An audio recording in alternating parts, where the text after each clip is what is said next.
आज के business blog और काफ़ी मजेदार होखे वाला बा। कैसे कि नेताजी लोग का रैलियो बा। देखी सुबह उठनी और दुकान पे जाए कर ला, उससे पहले हमारे चाचा चल गए नहीं, लेकिन कुछ कस्टमर लोग आई रहा जौना के चलते हम जल्दी जल्दी में जातर नहीं। तले भैया एगो रास्ता में बैठे उनके बाइक पर बैठनी और जल्दी जल्दी जाए कर छटे तो कहनी चलो जल्दी से इनका संगे पहुँच जाए। ओकरा बाद देखी रोड पर कितना फास्ट गाड़ी चलेला हन कि हम जल्दी जल्दी दुकान पर पहुँचिए गनी और दुकान पर पहुँचनी तो एगो कस्टमर के ट्यूर दे दिला नहीं आ हमरा पैसा लेवे कर। तो देखी जाते जाते बहनी बैला 800-900 रुपया से।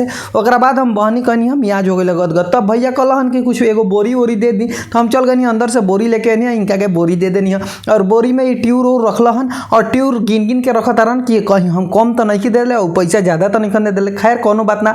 ओकरा बाद एगो और छोट बबुआ आइल है, कहता हमारा रिंच चाहिए तो रिंच देनी। हाँ देखिए एगो छोटी चुकी रिंच में 500 का नोट देते। तो फिर का करी कहनी है कि चलो छोट बाटे पैसा फेर देनी है। ओकरा बाद देखी अगिलका सीन रहा सटे हम नौका दुकान पर पहुँच रही वहाँ टायर और निकाल रहा देखनी। देखी नौका दुकान पर बैठले नहीं है, कैसे कि नौका दुकान पर गई है तो वहाँ रेस्ट करते नहीं है। तबे देखनी है कि आगे सामने नेताजी लोग के रैली जाते रहो। तो कहनी नेताजी लोग के रैलियो रउआ इनके दिखाई आई नेताजी हईन लो तीर छाप पार्टी के यानी कि नीतीश कुमार जी के। तो रउआ नीतीश कुमार के बारे में का सोचता नहीं आजकल के जनरेशन के समय में, मतलब कि आजकल के समय में वो कमेंट करके बता दिया। नेताजी लोग के देखी साइकिल से घूमता रहे लो और नेताजी लोग है देखिए एगो नेता पीछे छूट गए नहीं है तो इहों के हम वीडियो में लेनी है आ कुछ देर के बाद यहाँ लोग फिर उधर से घूम के आ चल लेनी है वापस। तो वहाँ लोग के हम पूरा सीन कैप्चर करनी है। तबे तनिया के देर के बाद हमारे वो सनी भैया अहन उनका से हमरा मिठाई के ऑर्डर ले गल कैसे कि दुकान के उद्घाटन बा 11 के। तो देखिए ओकरा बाद हम चले नहीं घरे और घर से हमरा जाए के बेतिया एग्जाम देव। फाइनली हम एग्जाम देवे खातिर निकल गए हेलमेट लगा के